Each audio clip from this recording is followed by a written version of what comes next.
Hi guys, welcome back to another video. What we have today is a 2016 Ford Transit. She's a T350 rear wheel drive. I don't even know what size engine is in it. Good kilometers, 318, and this is what we have on our check engine light. I'm actually at this point in time connecting a scan tool to it.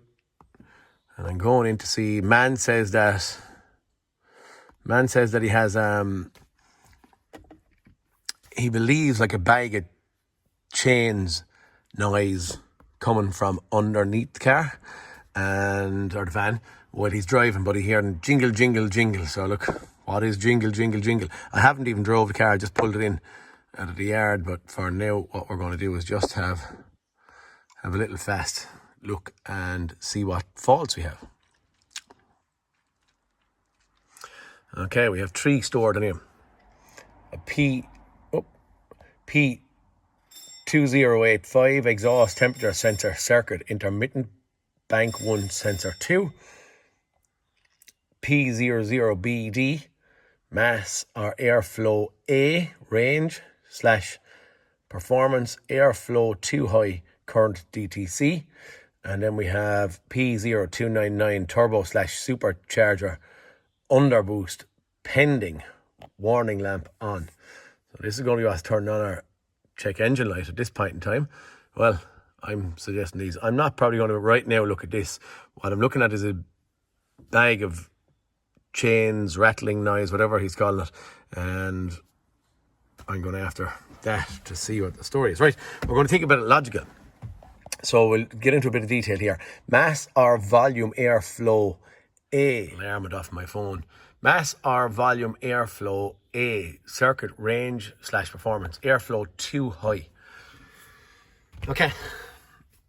Where's that bringing me right now? I'm just using my head at this point in time. So that in collaboration or cahoots with this and underboost fault, where am I saying we're going to get, or where am I thinking we're going to get that from? In a logical term or thinking process, if there's a 2.2 or 2.4 engine in this, I think it's 2.4, as I said there, it's back wheel drive.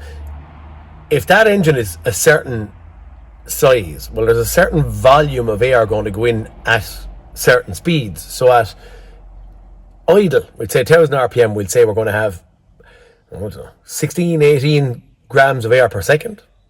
If we then have that, another alarm went off my phone and the video stops ringing, or the video stops recording.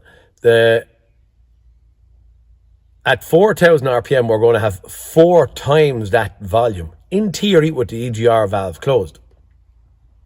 What the car is seeing is that volume of air is too high.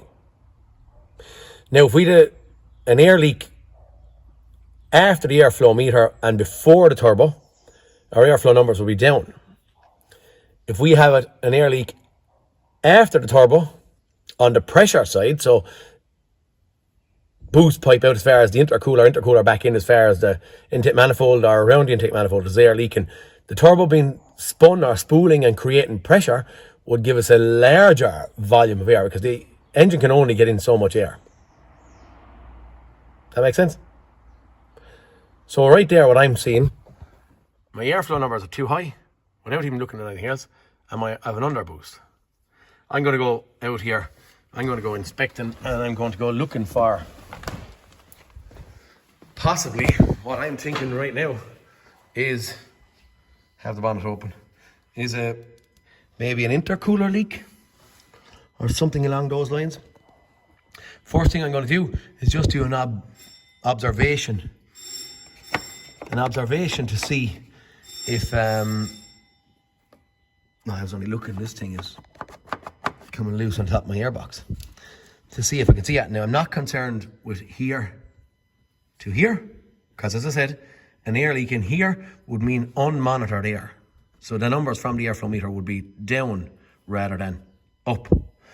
Whereas on the other side, if the turbo is way down here, on the other side we're going to have increased air flow because the air that's being pushed up by the turbo into this system is escaping out before it actually gets into the engine.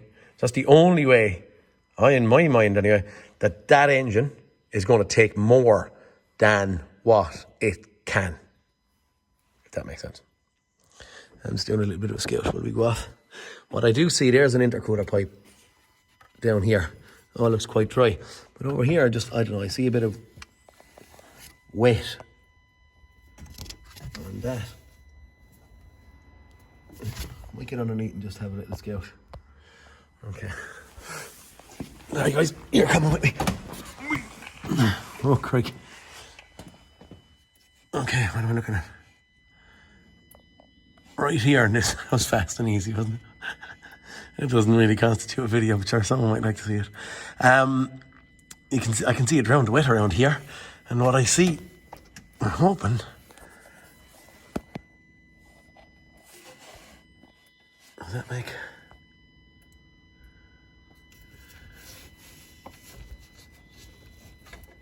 Okay.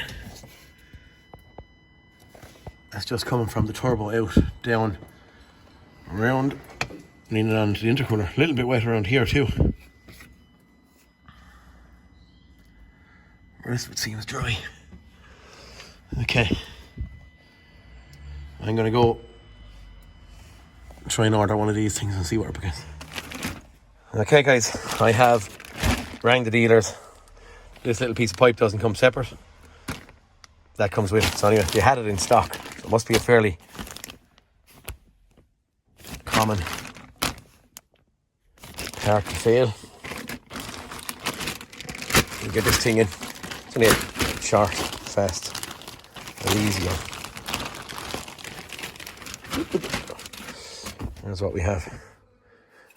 You could probably get one of these handy, but then it's a lot smaller here than it is here. But anyway, for now we're going to get this thing on, squares up and see where we end up.